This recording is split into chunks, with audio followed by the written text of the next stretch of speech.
Gracias, Juan Pablo. Es momento de cambiar de tema en hora 23 y de hablar del tren bioceánico. Para ello vamos a conocer la publicación que ya se encuentra disponible en nuestra página de Facebook Hora 23. Es la siguiente. El primer mandatario iniciará el 11 de diciembre una gira por países de Europa. Existe interés por apoyar la capacitación técnica y también analizar el tema financiero de este proyecto. Vamos contigo, Juan Pablo, para el desarrollo de la entrevista. Gracias, Paola. Y para el desarrollo del tema estamos con la presencia esta noche en Bolivisión de Galo Bonifaz, viceministro de Transporte. Lo tuvimos hace algunos días para hablar de otro tema, pero hoy está convocado para considerar ese asunto del tren bioceánico que ha tenido una definición importante esta semana tras la visita del presidente Evo Morales a Brasil. Viceministro, buenas noches y bienvenido a Hora 23. ¿Cómo está, Juan Pablo? ¿Del Bolívar o del Stronger? ¿O de ninguno de los dos equipos? Del Bolívar. Se ha venido de Celeste, pero no hubo posibilidad de fiesta. Sí, estamos esperando otro partido más. Hay grandes posibilidades, como lo decía en la presentación. Hablemos ahora del tema del tren bioceánico. ¿Cuán importante ha sido la reunión entre el presidente Morales y su colega Temer esta semana en Brasil? Por lo que se ha conocido, se ha definido la incorporación oficial de Brasil a este proyecto. Antes existía una intención, un compromiso, pero ahora sí el acuerdo está sellado para que Brasil, era prácticamente uno de los pulmones del proyecto, forme parte de esta iniciativa de transportes. ¿Es así? Bueno, definitivamente, Juan Pablo, es una noticia y una noticia muy importante para todo el pueblo boliviano y, por qué no decir, para toda la región, porque lo que representa Brasil es una de las economías a nivel mundial fuertes, es un país donde que la principal producción en tema de soya, en tema de arroz es importante, la exportación que tiene hacia el continente asiático. La presión de los gobiernos estaduales, como ellos le manifiestan, el Mato Grosso del Sur, Mato Grosso, Rondônia, el Acre, incluso han presionado para que el gobierno de Brasil, Temer, firme ese memorando de entendimiento. Y eso significa que paso a paso estamos consolidando lo que es este gran proyecto, megaproyecto de integración, el tren corredor ferroviario bioceánico. Entonces, yo creo que es un paso importante, seguimos consolidando. A partir de ahora vamos a ir trabajando en el grupo operativo bioceánico, que está trabajando 4 mesas de trabajo: la mesa técnica, la mesa estratégica, la mesa financiera y la mesa de trazado de la ruta. Y con la adhesión de Brasil prácticamente pues se va a potencializar, ¿no? La adhesión de Brasil, que se suma ya a los apoyos comprometidos por parte de Perú, de Paraguay y de Uruguay. Usted decía, se ha conformado esa comisión, grupo de trabajo entre Bolivia y Brasil. ¿Cuándo comienza a trabajar para avanzar en los puntos que mencionaba? Bueno, prácticamente el grupo operativo bioceánico ha ido trabajando cada mes a través de videoconferencias entre los países socios, en este caso Bolivia, Perú y Paraguay. Y Brasil estaba participando, ¿no?, como oyente, pero con la adhesión prácticamente va a ser una voz que también va a tener que decidir. Entonces ya está trabajando, porque no estamos descuidando ni un detalle para que este proyecto se consolide. Importante Brasil porque entendemos de que el actual recorrido que tiene Brasil justamente es muy largo. Justamente un extremo del tren bioceánico comienza en Brasil, en el puerto de Santos, ¿verdad? En el puerto de Santos para que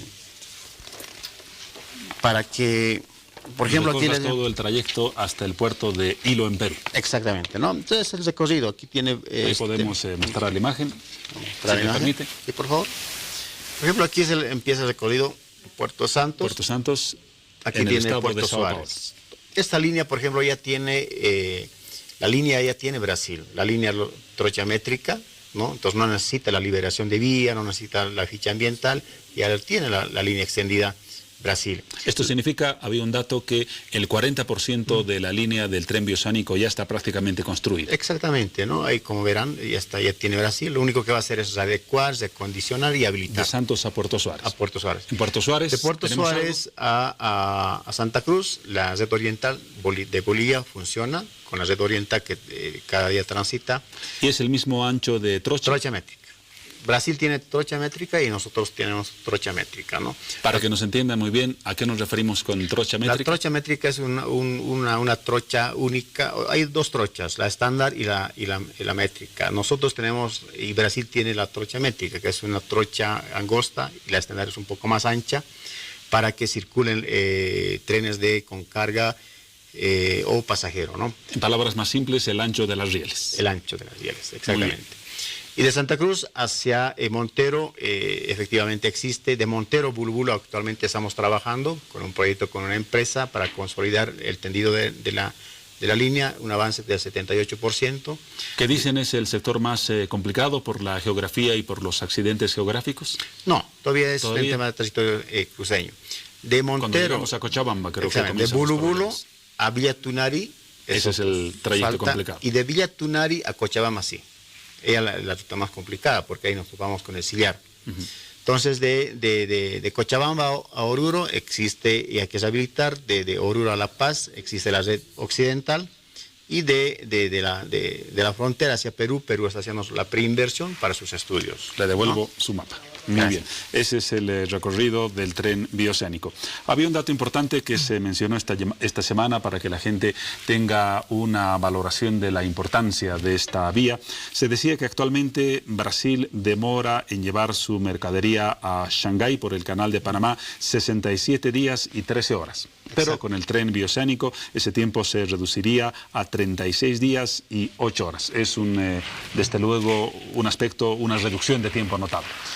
Brasil ha tomado esa decisión porque esa es la ruta más viable, acorta tiempo, distancia, acorta los costos de operaciones para los empresarios brasileños, para el gobierno de Brasil y por qué no también decir para nosotros los bolivianos, para el empresariado boliviano. Entonces, prácticamente la mitad del tiempo de 67 días a 38, casi la mitad del tiempo se reduce. Y entonces es un atractivo porque económicamente significa mucho a Brasil, significa a los empresarios brasileños de que sus productos de exportación, en tema de soya, en tema de minerales, tema de frijol, de arroz, lo que exportan hacia el continente asiático tenga más rentabilidad.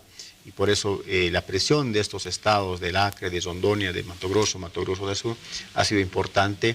Pero independientemente de cuestiones políticas, entre ambos gobiernos se ha decidido la firma de ese acuerdo del memorándum de entendimiento. Es muy importante.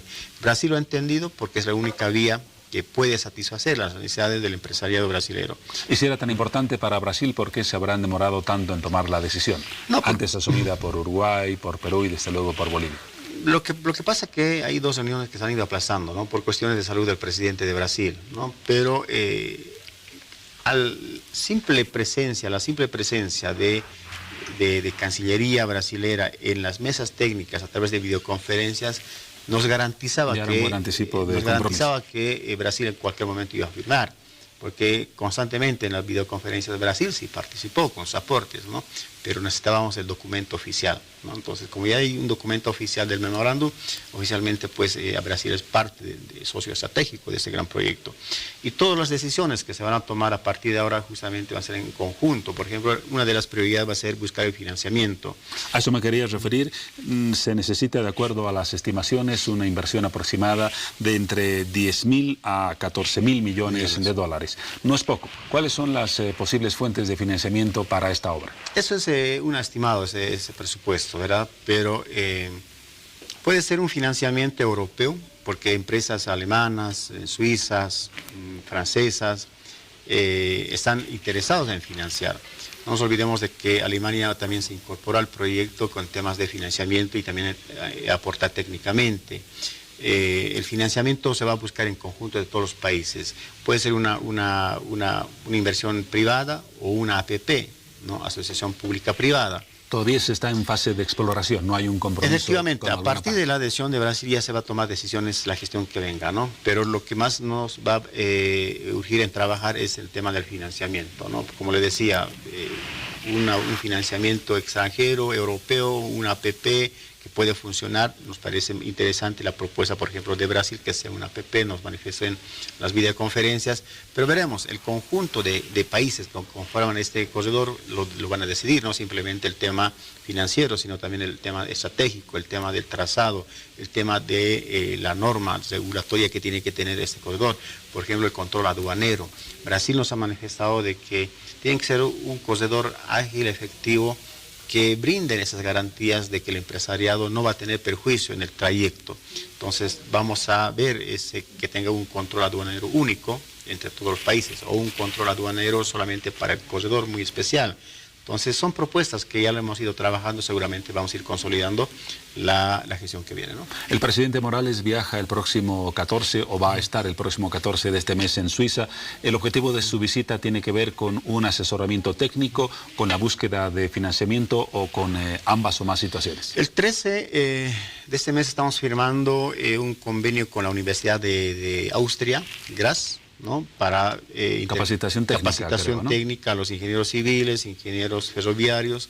No nos olvidemos de que la capitalización, la privatización prácticamente ha matado al sector ferroviario. Hoy en día tenemos esos compañeros ferroviarios que ya están en la etapa de jubilación, pero también están aportando desde su sector.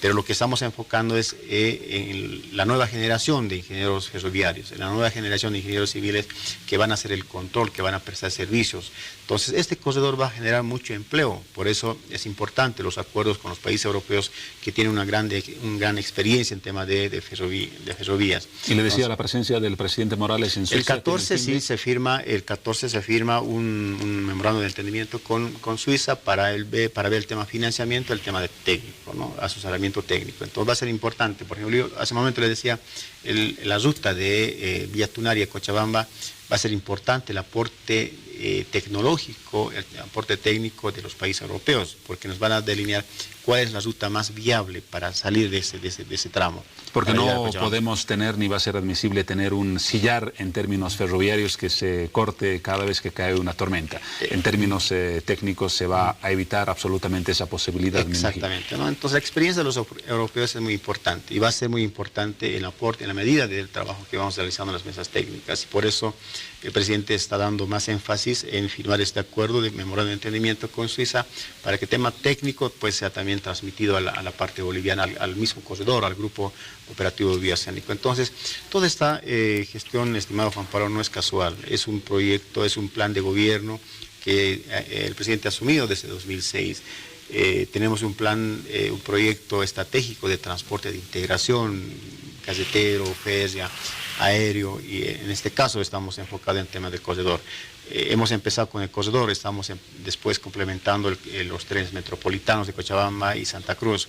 O sea que nosotros lo hemos llamado, el presidente Evo lo ha llamado la nueva era del ferrocarril boliviano. Después de la capitalización, nefasta capitalización, privatización que ha dejado en la calle muchos trabajadores, hoy en día estamos enfocados en la nueva era de la ferrovía. ¿No?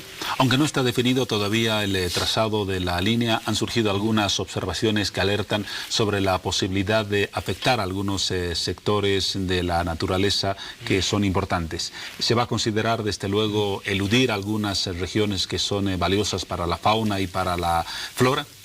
A ver, un proyecto alternativo que presentaba, por ejemplo, Chile por la Amazonía sudamericana, o sea, como contradiciendo la propuesta boliviana, pero era la depredación de toda la Amazonía, una alternativa del corredor.